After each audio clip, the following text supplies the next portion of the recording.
బాగుపడిన సమాచారం విన్న ఇతను అక్కడే ఉన్నాడు.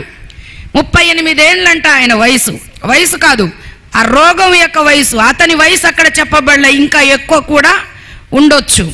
38 ఏళ్ల నుంచి అవస్థ పడుతున్న అతన్ని దేవుడే ఎరిగి అతని దగ్గరకు వచ్చి బాగుపడగోరుచున్నావా? హల్లెలూయా. అయితే ఆయన ఏమంటున్నాడు సిస్టర్, అక్కడ చదవండి. స్వస్థత పడగోరుచున్నావా?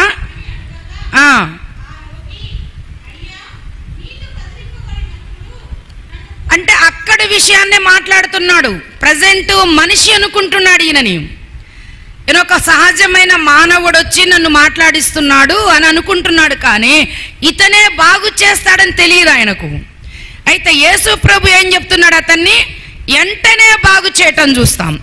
అయితే నువ్వు ముందుగా వెళ్ళు అని హెల్ప్ చేశాడా యేసు ప్రభు కోనేట్లో దూకమని? కదా, కోనేట్లో దూకే ఒక ప్రాసెస్ నడుస్తుంది ఆల్రెడీ.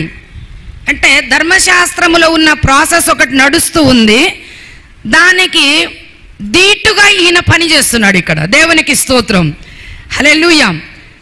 అందులోనే మరి దూతను కదిలేటప్పుడు ఆ సమయంకు నేను నిన్ను దింపుతానులే, నేను చేయి పట్టుకొని అందులో తీసుకెళ్తానులే, ఇలాంటి సహాయం ఏమన్నా కనపడుతుందా? మానవ సహాయము, మానవ పద్ధతిలో చేసే సహాయం కాదా ఇది? హల్లెలూయా. ఆయన చేసే కోణాలన్నీ డిఫరెంట్గా ఉంటాయి.